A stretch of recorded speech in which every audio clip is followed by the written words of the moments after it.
राधा स्वामी जी, प्यारी संगत जी, आज हम आपके लिए एक ऐसी साखी लेकर आए हैं जो हर इंसान के दिल का सवाल है। नुकसान क्यों होते हैं? हम सब जीवन में कभी न कभी दुख और हानि का सामना करते हैं, लेकिन उसका असली कारण क्या है और उससे निकलने का रास्ता क्या है, यही हम आज समझेंगे। प्यारी संगत जी, अगर आप भी राधा स्वामी की इन पावन साखियों से जुड़कर अपने जीवन में शांति और प्रेरणा पाना चाहते हैं, तो हमारे चैनल को अभी सब्सक्राइब कर लीजिए और साथ ही बेल आइकॉन दबा दीजिए ताकि हर नई साखी और सत्संग की झलक सबसे पहले आप तक पहुंचे। चलिए शुरू करते हैं आज की साखी। संगत जी, नुकसान देखकर मन टूट जाता है।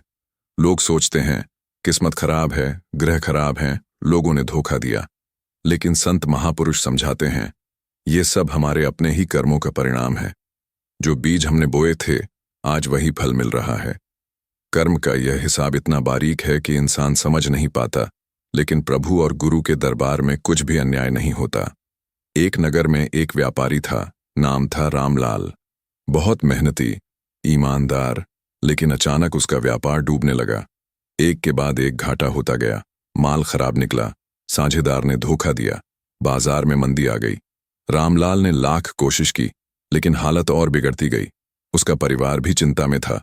लोग ताने मारने लगे, देखो इतना बड़ा व्यापारी था, सब खत्म हो गया। रामलाल रात रात भर जागकर सोचता, हे भगवान, मैंने किसी का बुरा नहीं किया, फिर भी इतना नुकसान क्यों? एक दिन वह सत्संग में पहुंचा। वहां संत महापुरुष समझा रहे थे, भाई, नुकसान कभी यूं ही नहीं होता। यह कर्मों का लेखा है। जैसे बैंक में उधारी होती है, वैसे ही आत्मा ने भी पिछले जन्मों के ऋण लिए होते हैं। जब वह समय आता है तो आत्मा को भुगतना ही पड़ता है, कभी धन से, कभी स्वास्थ्य से, कभी अपमान से। पर यदि इंसान गुरु की शरण में है और सिमरन भजन करता है, तो यह नुकसान आत्मा की सफाई बन जाता है। नुकसान हमें झुकना सिखाता है, धैर्य सिखाता है और प्रभु की ओर मोड़ देता है। रामलाल ने यह सुना तो उसका मन हल्का हुआ। उसने सोचा, शायद मेरे भी पुराने कर्म निकल रहे हैं। उसने रोज सिमरन करना शुरू किया, सत्संग में नियमित जाने लगा। धीरे धीरे उसके मन में शांति आने लगी। नुकसान होते रहे, लेकिन अब वह टूटता नहीं था। कुछ सालों बाद व्यापार भी संभलने लगा। लेकिन सबसे बड़ी बात यह हुई कि रामलाल के भीतर गुरु पर दृढ़ विश्वास जाग गया। अब वह समझ चुका था, नुकसान अंत नहीं, बल्कि नई शुरुआत है। संगत जी, संत कहते हैं, नुकसान 3 कारणों से होता है। पुराने कर्म चुकाने के लिए, अहंकार तोड़ने के लिए, आत्मा को प्रभु की ओर मोड़ने के लिए। अगर नुकसान न हो तो इंसान प्रभु को पुकारे ही नहीं। जैसे बुरा समय इंसान को नम्र और ईमानदार बनाता है, वैसे ही नुकसान आत्मा को साफ करता है।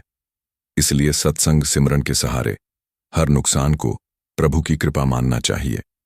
एक साधु जिसने घर परिवार खो दिया, लेकिन सत्संग से संतोष पाया। एक किसान जिसका खेत बर्बाद हुआ, लेकिन भजन भक्ति से उसे आत्मिक धन मिला। गुरु की यह वाणी, जो कुछ होता है वही भला होता है। प्यारी संगत जी, जीवन में चाहे कितना भी नुकसान हो, कभी निराश मत होना, क्योंकि नुकसान ही हमें प्रभु के करीब ले आता है।